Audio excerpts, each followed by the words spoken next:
and welcome to the Saturday edition of the Minnesota House of Representatives House Floor Session, pre-session presser. Today on the House floor, we are going to be doing three important things, and the folks who can go into depth on those issues are here to talk about those things. Looking forward, we will not be in session on Mother's Day. We'll be in session most of next week.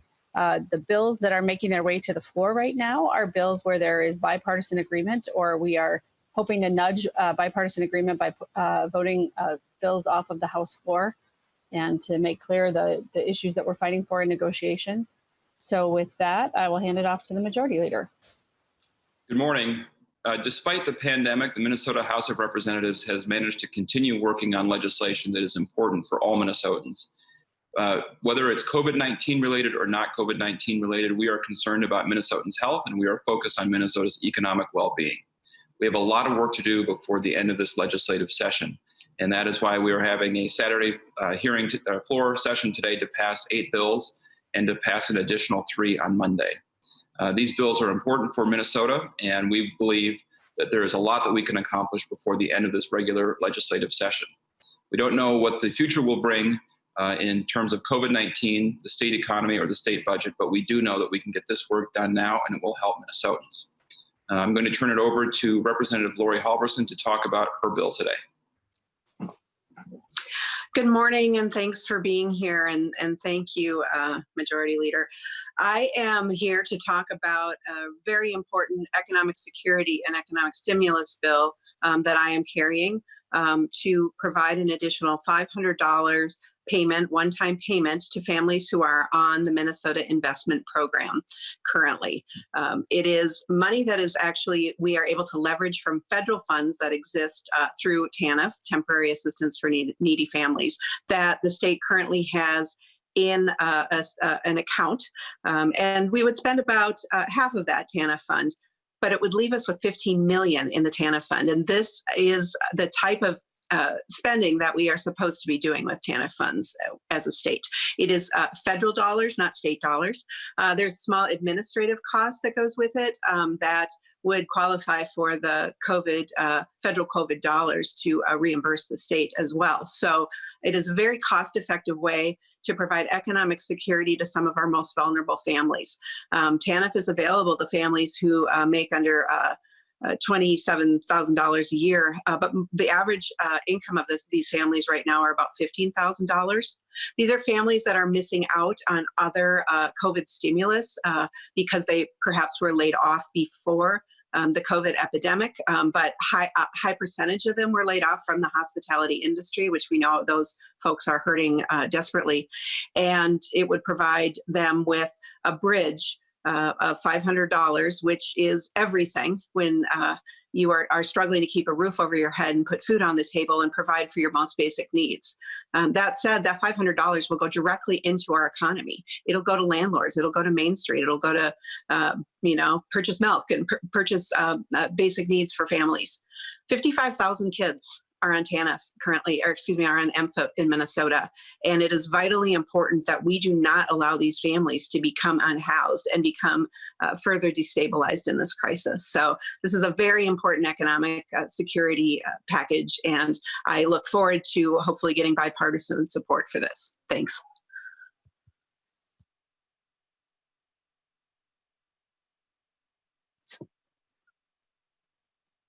I'm turning it over to another member. Representative Edelson. Okay. Morrison, my apologies. No problem. Thank you, and good morning, everyone. I'm looking forward to presenting Senate File 1098, the Drug Price Transparency Act, on the House floor today. This bipartisan legislation has been in the works for almost 2 years and passed through both the House and Senate last year, but didn't make it through the final conference committee negotiation. The money to enact it was appropriated, so no new funding is required. It passed off the Senate floor last week with overwhelming bipartisan support. Senator Rosen, the Senate author, and I have worked with the stakeholders to craft this legislation, and it's supported by a broad coalition that includes patient groups, the business community, provider groups, unions, and health plans. We know that Minnesotans are paying too much for prescription drugs. The cost of many drugs has skyrocketed to the point that they are becoming inaccessible to the people who need them to survive and thrive. Pharmaceutical companies create life-changing and life-sustaining medications, but they are useless if people cannot afford them. We now spend more on prescription drugs than we do on inpatient hospital care. Furthermore, Americans pay prices for prescription drugs that are 6 times higher than the rest of the world. The United States is responsible for 42% of drug company revenue worldwide. It would be helpful to understand why drugs are priced the way they are and why they continue to get more expensive, including older drugs that have been on the market for years. What are the real costs, and are the prices justified? Senate File 1098 aims to help answer these questions. It asks the drug manufacturers to provide greater transparency about prices for existing drugs, new drugs, and newly acquired drugs. It focuses on the reasons drug manufacturers set and raise prescription drug prices above certain thresholds. This information will better inform policymakers and the public as we work to understand what drives the high cost of prescription drugs. This legislation is more important than ever as we face the COVID-19 pandemic. We saw the price of hydroxychloroquine jump as soon as it was suggested as a possible treatment for the virus, and the pricing of remdesivir, an emerging potential treatment, but not a new drug, should be well understood. Minnesotans who need prescription drugs and Minnesotans who pay taxes deserve transparency in prescription drug pricing. It's time for Minnesota to join states like Texas, California, Nevada, and Oregon and pass prescription drug price transparency legislation into law. Thank you. And I have Tobacco 21, which is House File 331 on the floor today.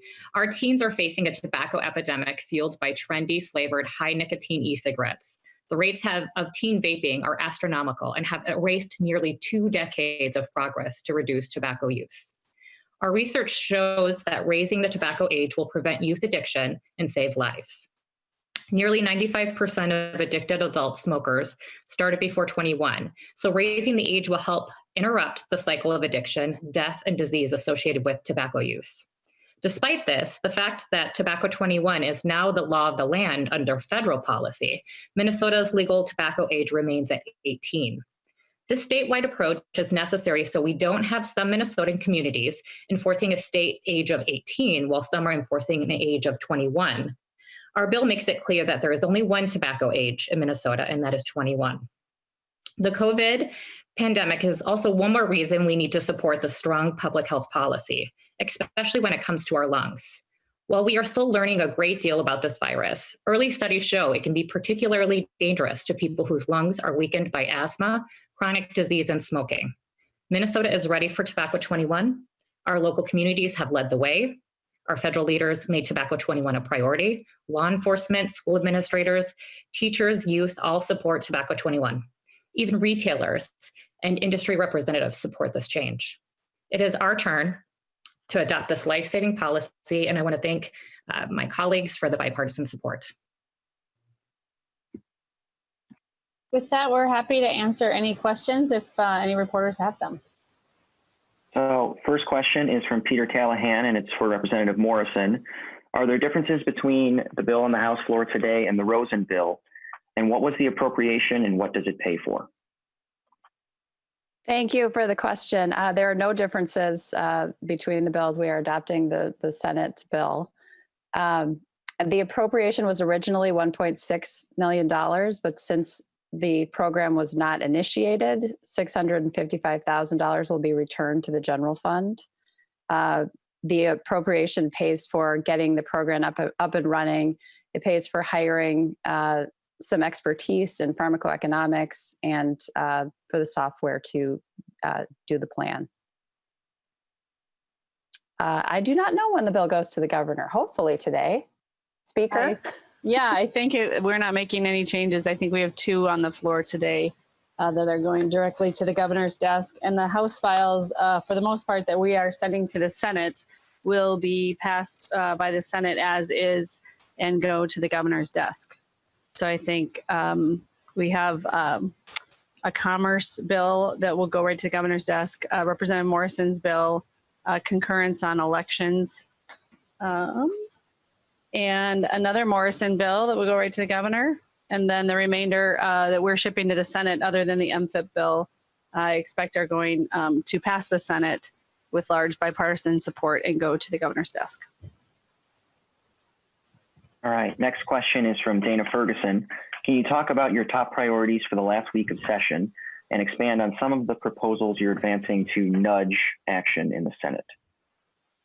Well, we're really focused on economic security for Minnesotans. We were before the pandemic, and we remain keenly focused on that through the pandemic. The ones that we're passing to nudge the Senate today would be the MFIP bill. We believe that it's appropriate to invest in the Minnesota Family Investment Program right now and provide this economic stimulus and the help that people need. And then the last time we were together on the floor, the package that we sent with our economic package, the broadband, small business loans, housing, and personal care attendant pay are also nudge efforts. I would say that we had one successful nudge. Representative Michael Nelson, Chair Nelson from our State Government Finance Committee worked really hard to get bipartisan agreement in the House on elections. We sent over a strong bipartisan bill, and the Senate saw the light, made minor changes, and is sending that today. All right, another question from Dana. Can you provide an update on conversations about a bonding bill, and are you preparing contingencies? We are definitely preparing contingencies, and we are having conversations. I think that the minority leader's position that the emergency should end in order for there to be a bonding bill is really a position that's problematic to negotiate around, because there are 50 peacetime emergencies in the United States of America, and there is a national state of emergency. So it's not a realistic criteria.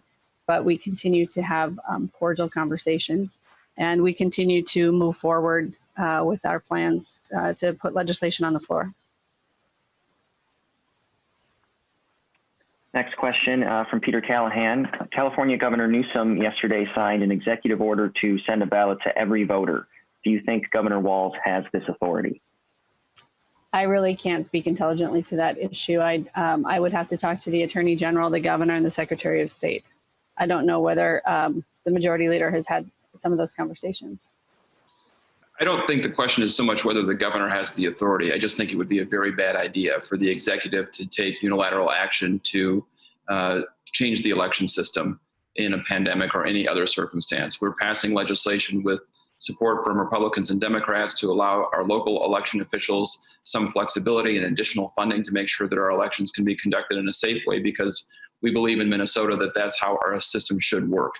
While I support mail-in balloting for this pandemic year and possibly beyond, that is not something that one state elected official should be able to do unilaterally.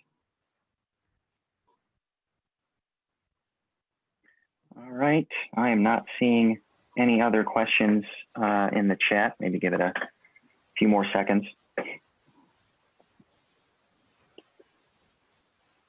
All right, see you in St. Paul, folks. Oh, Peter has one? Peter has another one. I'm going to speak it just because I can't type that fast. Okay. As of now, your schedule next week looks fairly slim, just Ways and Means meeting, and you don't have your floor sessions at least marked on the calendar. So does it sound like you'll be on the floor every day and that Ways and Means is the only committee meeting next week? The situation is always quite fluid in the last 9 days of session, and this year is no different. So we expect to be, generally speaking, coming in on the floor at 9, taking a recess, returning to the floor. That may vary some. We expect mostly Ways and Means will be the only committee meeting, but there will be some other committee hearings that will pop up depending upon how the week goes. Thanks. Okay. See ya. Thanks, everyone.